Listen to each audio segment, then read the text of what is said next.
Perjuangan melawan COVID-19 menunjukkan peningkatan yang signifikan dengan angka kesembuhan yang juga naik. Persentase kesembuhan meningkat hingga lebih dari 70%. Sejumlah penyintas COVID-19 membagikan kisah mereka menghadapi virus hingga akhirnya dinyatakan sembuh. Dan berikut laporan tim Delik RCTI.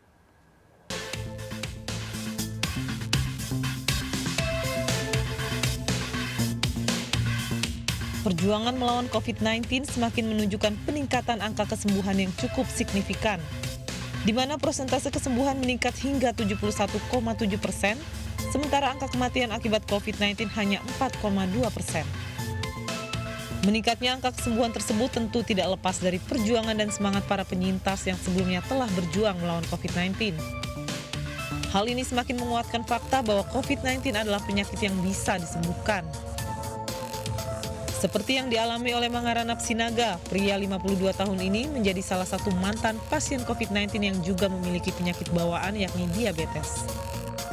Pria yang juga aktif sebagai pengurus gereja ini berhasil sembuh dari COVID-19 setelah melewati proses karantina bersama para penyintas lainnya di Wisma Atlet selama 35 hari. Awalnya, karyawan swasta ini mengaku kehilangan nafsu makan dan belakangan dirinya baru mengetahui hal itu menjadi gejala awal COVID-19 yang dialaminya. Dan kondisi saya malam itu karena diabetes saya biasa 300-400. Malam itu juga hari pertama saya di Wisma, saya sudah tidak mampu berjalan, saya tidak mampu berdiri, saya tergeletak di tempat tidur. Nah, saya tidak sanggup lagi makan, rupanya belakangan saya tahu tidak mau makan itu menjadi gejala utama COVID. Warga Depok, Jawa Barat ini mengaku tetap semangat melewati masa karantina sehingga hal ini menjadi salah satu faktor utama dalam mendorong kesembuhannya dari COVID-19. Nah, jadi obatnya apa? Semangat, makanan bergizi.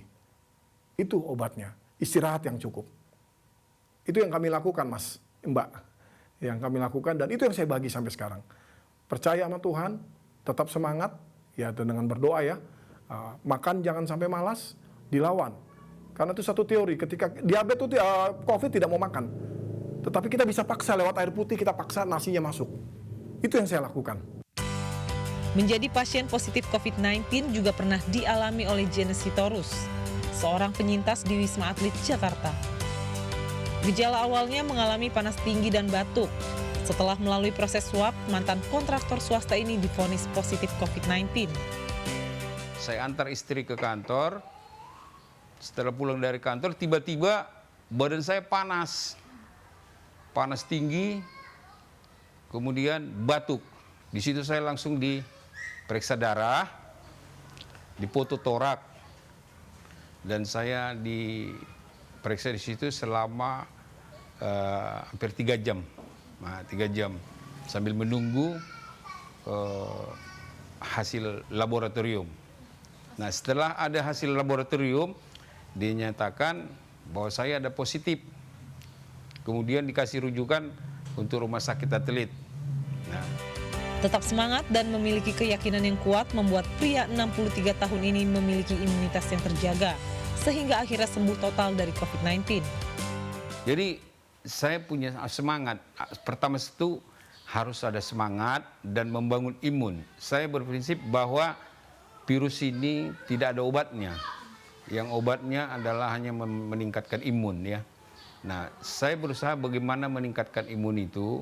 Satu dengan olahraga, memaksa makan apa yang ada ya kan, dan memakan obat-obat yang ada itu.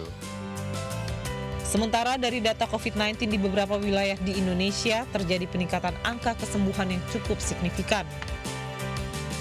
Berdasarkan data dari BNPB, angka kesembuhan tertinggi ditempati 3 daerah, antara lain DKI Jakarta menjadi peringkat pertama dengan angka kesembuhan sebesar 33.260, kemudian diikuti oleh Jawa Timur dengan angka kesembuhan sebesar 27.401, dan Jawa Tengah dengan angka kesembuhan sebesar 9.549. Secara nasional, angka kesembuhan per tanggal 5 September 2020 mencapai 136.401. Angka ini menunjukkan bahwa perjuangan bersama dalam melawan COVID-19 telah mulai menunjukkan hasil cukup signifikan, di mana angka kesembuhan yang terus meningkat dan negara hadir dengan mengembangkan vaksin dalam memutus rantai penyebaran COVID-19.